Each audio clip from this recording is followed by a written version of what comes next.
اللہ تعالیٰ نے جو انسان پیدا کیے ہیں ان کے مزاج مختلف ہیں.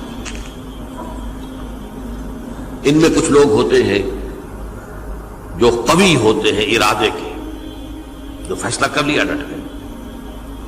کچھ لوگوں میں وہ قوت ارادی اتنی مضبوط نہیں ہوتی، وہ ادھر ادھر سوچتے رہتے ہیں.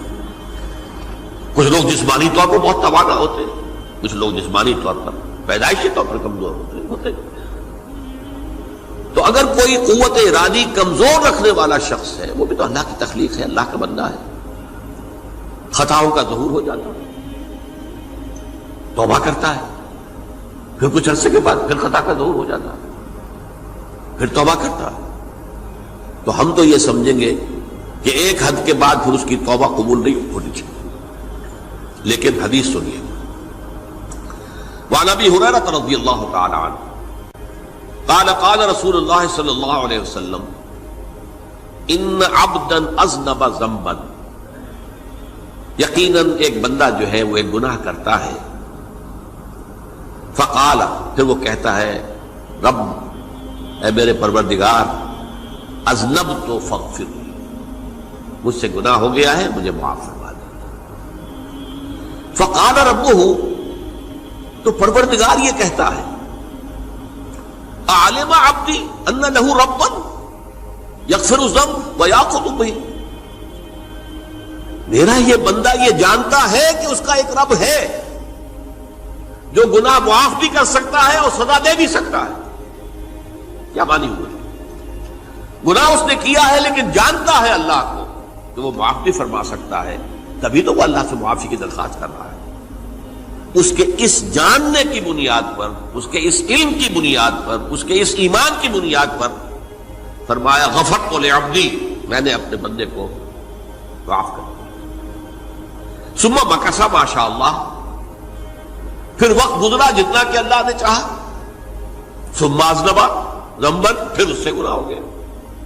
فقال رب اذنبت ذنبا فاغفر، پھر کہتا ہے پروردگار مجھ سے گناہ ہو گیا، پھر مجھے معاف فرما دے. فقال ربہ، اللہ فرماتا ہے عالم عبدی ان لہ ربا یغفر الذنب ویأخذ بہ، میرا بندہ ہے نا جو جانتا ہے کہ اس کا ایک رب ہے، ایمان باللہ اس کے اندر ہے، تبھی تو پکار رہا ہے. اور یہ بھی جانتا ہے کہ وہ گناہ معاف بھی کر سکتا ہے اور چاہے تو پکڑ بھی سکتا ہے، سزا بھی دے سکتا ہے. تو فرمایا، اللہ تعالیٰ فرماتے ہیں میں نے فرمایا کہ میں نے معاف کر دیا. ثم مکث ما شاء اللہ، پھر ایک عرصہ گزرا اس کے بعد. ثم اذنب ذنبا، پھر اس نے گناہ کیا. قال رب اذنبت ذنبا آخر، اس نے کہا پروردگار میں نے تو پھر ایک اور گناہ کر دیا، فاغفر لی، مجھے بخش دے. فقال اعلم عبدی ان لہ ربا یغفر الذنب ویأخذ بہ، میرا بندہ جانتا ہے نا کہ اس کا ایک رب ہے جسے وہ پکار رہا ہے، کہ وہ جانتا ہے کہ اسے اختیار حاصل ہے کہ چاہے تو بخش دے اور چاہے تو پکڑ لے. اس کے اس علم، اس ایمان کی بنیاد پر میں نے اسے معاف کر دیا. ایک اور حدیث، میں نے چونکہ اس گفتگو کے لیے ان احادیث پر تفحص کیا ہے، یہ تو بہت ہیں حدیثیں، میں نے ان میں سے کچھ چنی ہیں. ہمارے بعض واعظ ناصح وہ بھی کسی شخص کو روکتے رہے، برائیوں سے روکتے رہے، نہیں رکتا تو کہیں غصے میں آ کے اللہ تجھے کبھی معاف نہیں کرے گا. یہ کتنا بڑا جرم ہے، اس کا اندازہ کیجئے اس حدیث سے. تم میرے بندے کو میری رحمت سے مایوس کر رہے ہیں، کتنا بڑا جرم ہے، اس کا اندازہ کیجئے. یہ مسلم شریف کی روایت ہے عن جندب، حضرت جندب رضی اللہ تعالی عنہ سے، ان رسول اللہ صلی اللہ علیہ وسلم حدث، کہ اللہ کے رسول صلی اللہ علیہ وسلم نے ایک واقعہ بیان کیا. ان رجلا قال، کہ ایک شخص نے یہ کہا واللہ لا یغفر اللہ لفلان،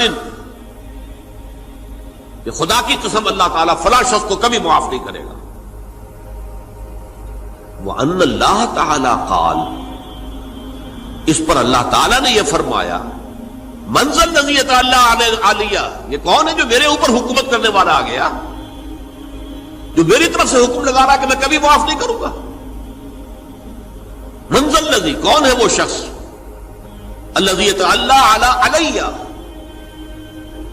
انی لا اغفر لفلان، کہ میں فلاں شخص کو کبھی معاف نہیں کروں گا، قد غفرت لفلان، اس کو تو میں نے معاف کر دیا، واحبطت عملہ، اس شخص کے تمام اعمال میں نے ضائع کر دیے کہ تم نے میرے بندے کو مایوس کیا۔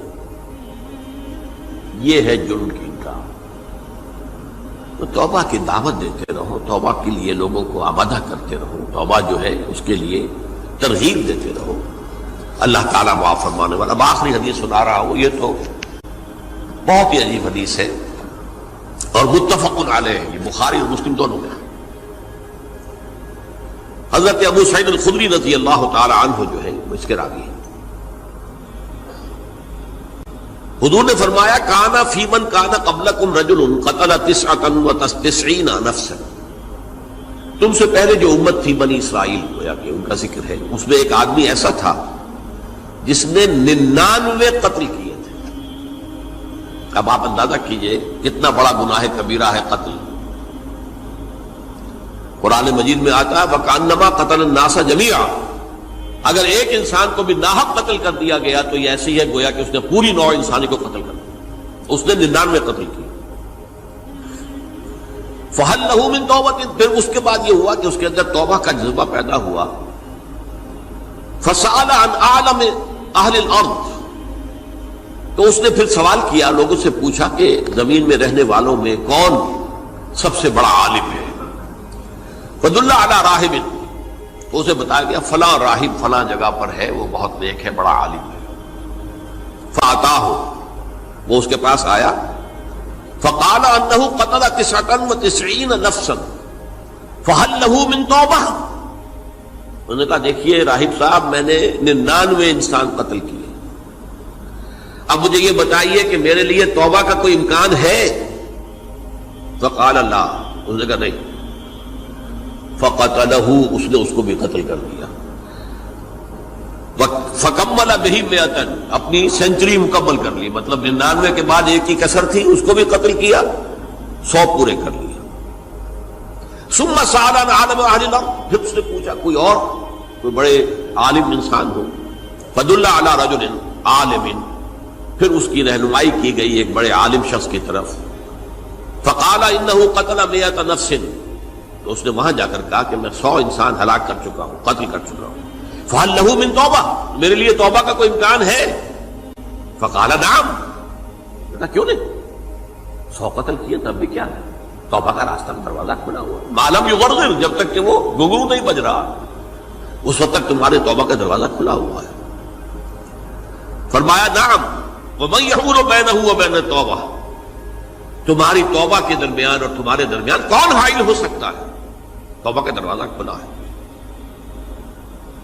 لیکن ساتھ ہی کہا انطلق الی ارض کذا و کذا، اب تم ایسے کرو جہاں تم رہتے ہو وہاں نہ جاؤ واپس، وہاں کا ماحول اچھا نہیں ہے، معاشرہ اچھا نہیں ہے، ہو سکتا ہے کہ تم توبہ پر قائم نہ رہ سکو، تم فلاں جگہ چلے جاؤ، وہاں اچھے لوگ آباد ہیں، ان میں جا کر رہو۔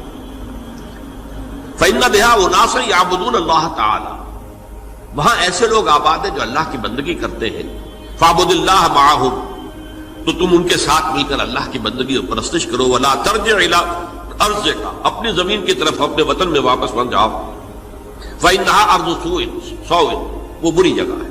فانطلقا، تو وہ چل پڑا، ہجرت کر رہا ہے، اس جگہ جا رہا ہے جہاں کا راہب نے بتایا تھا۔ حتی اذا نصف الطریق، جب آدھا راستہ اس نے پورا کر لیا، اتاہ الموت، موت آ گئی۔ فاختصمت فیہ ملائکۃ الرحمت و ملائکۃ العذاب، اب وہ جہنم کے فرشتے بھی آ گئے اس کی جان قبض کرنے کو، اور جنت کے بھی آ گئے۔ فقالت ملائکۃ الرحمہ، رحمت والے جو فرشتے ہیں جنت والے، انہوں نے کہا جا تائبا مقبلا بقلبہ للہ تعالی، یہ شخص توبہ کر کے اللہ تعالیٰ کی طرف ہجرت کر رہا تھا، اس لیے اس کی نیت کی بنیاد پر اب یہ جنتی ہے، لہذا اس کی روح ہم قبض کریں۔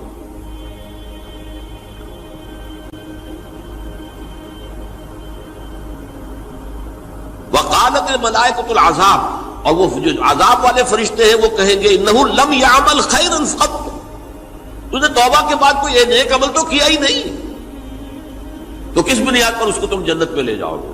اس کو تو دوزخ میں جانا چاہیے۔ فاتاہ ملک فی صورت آدمی، تو ان کے پاس اللہ نے ایک اور فرشتے کو بھیج دیا آدمی انسانی شکل کے اندر، فجعلوہ بینہم، ان فرشتوں نے کہا بھائی ہمارا فیصلہ کرا دو، اس کی روح ہم لینا چاہتے ہیں یا ہم لینا چاہتے ہیں،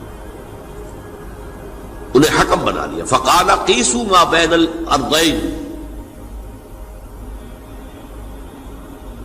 فإلی ایتہما کان اقرب، کہ تم فاصلہ ناپ لو جہاں سے وہ چلا ہے اور جہاں جا رہا تھا اور یہاں اس کی موت ہو رہی ہے، تو کون سا فاصلہ زیادہ ہے؟